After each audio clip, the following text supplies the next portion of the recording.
En fait, on va faire un agricampus assez particulier. Situation exceptionnelle, agricampus exceptionnel avec cette crise du coronavirus. On va vous proposer du numérique, du virtuel. On va aller faire les ateliers orge, les colzas, les variétés de blé, tout ça en vidéo. Ce sera disponible sur Netagri. Vous pourrez voir ça quand vous voulez, chez vous, alors qu'il vous intéresse. Là aujourd'hui, on va regarder la plateforme de Bretigny et j'espère que vous allez avoir des bonnes découvertes. On va commencer par la problématique du désherbage. C'est récurrent, il y a toujours du problème de raigrats, de vulpa. Et ce qu'on voulait vous montrer à Agricampus, c'est du désherbage mécanique. Est-ce qu'on peut désherber autrement? Et avec les nouveaux outils, on voulait vous présenter un certain nombre de pistes intéressantes. Julien, je vois que tu as trouvé un beau raigras là. Qu'est-ce que vous avez mis en place en fait au niveau des essais à la Saucée? Effectivement, Joël, donc on a mis en place un essai en orge de printemps, désherbage mécanique. Donc l'idée c'était de comparer trois types d'outils différents. Donc on a d'abord testé la RC Trille, assez classique, très utilisé par les bio. On a utilisé aussi un nouvel outil plus récent, la Roto Trille, qui est un peu plus agressive et qui va vraiment chercher les adventices sur le rang. Et puis pour finaliser le travail, on a voulu également utiliser une bineuse à faible écartement. Donc tout ça a été fait en collaboration avec le lycée agricole de la Saucée et vous verrez les résultats sur les vidéos. Alors c'est du désherbage qui peut dégrader la culture, parce que des fois quand on passe les herses, on a l'impression qu'on détruit la culture. C'est vrai que visuellement ça peut parfois faire peur, ouais. Mais au final, après comptage et observation, on voit que la culture repart et il y a quand même très peu de pieds détruits. Donc c'est plutôt une solution qui nous a convenu. Et la bineuse, à 15 d'écartement, à 7 km/h, c'est pareil, ça enlève pas trop de rang? Non, ça suit bien. Alors il y a tout un réglage à bien caler, ça sera expliqué dans la vidéo. Mais c'est une bineuse à guidage optique, donc qui suit les différents rangs. Et on a vraiment eu un bel alignement avec quasiment aucune perte de pied. Oui, donc autre problématique cette année et depuis plusieurs années, c'est la météo. Et donc du coup, la Scale s'est équipée d'outils pour aider les agriculteurs à suivre la météo au champ et à suivre les conditions météo dans un écosystème de parcelles. Première chose, Sencrop. Donc on travaille avec cette start-up lilloise qui développe des pluviomètres connectés qu'on installe directement au champ. Donc vous en avez un exemple ici, et ça permet de suivre la température, la pluviométrie, l'hygrométrie et la pression atmosphérique directement au champ et sur votre smartphone. Et également, on travaille avec la start-up Corize, où là, ce sont plutôt des sondes qu'on va directement implanter donc, dans le sol pour permettre aux irrigants de piloter leur irrigation.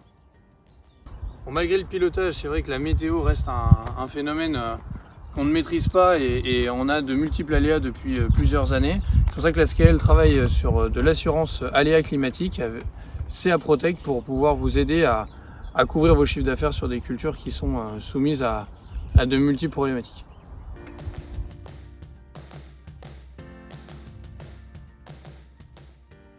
Aujourd'hui, la Scale développe une activité agriculture biologique. En ce sens, elle souhaite accompagner au maximum l'ensemble des agriculteurs du territoire qui sont en agriculture biologique. Elle met donc en place des essais et vous allez les découvrir en vidéo.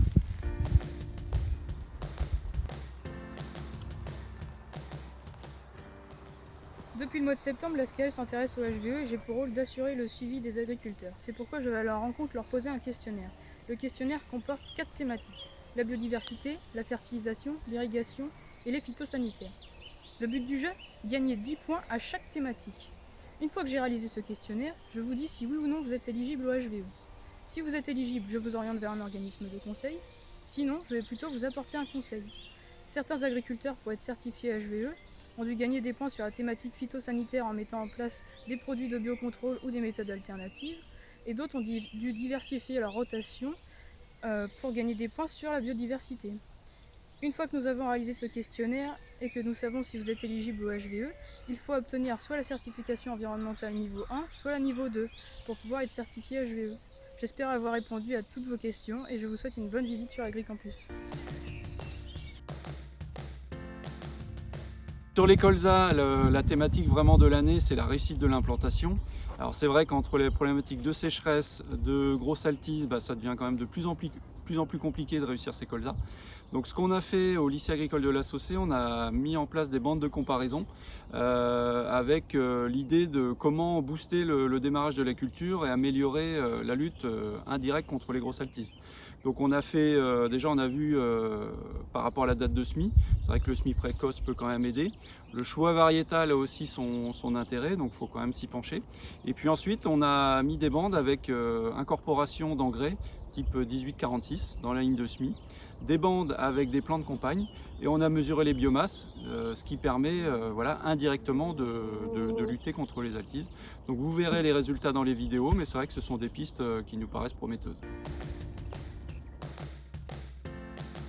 Alors en complément de ces introductions, vous allez avoir plusieurs vidéos à consulter sur le site YouTube Département Agronomique SKL et avec lequel vous pourrez les visualiser tranquillement à l'heure où ça vous chante. On vous parlera de KWS Ultime, de variétés de blé, de RGT Percusio, de variétés d'orge, de KVS Joyaux, de variétés en mélange, en association, de désherbage alternatif, de RC-tri, de bio, de roto-étri, de HVE, de binage grande vitesse, faible écartement et de sondes connectées avec Sencrop.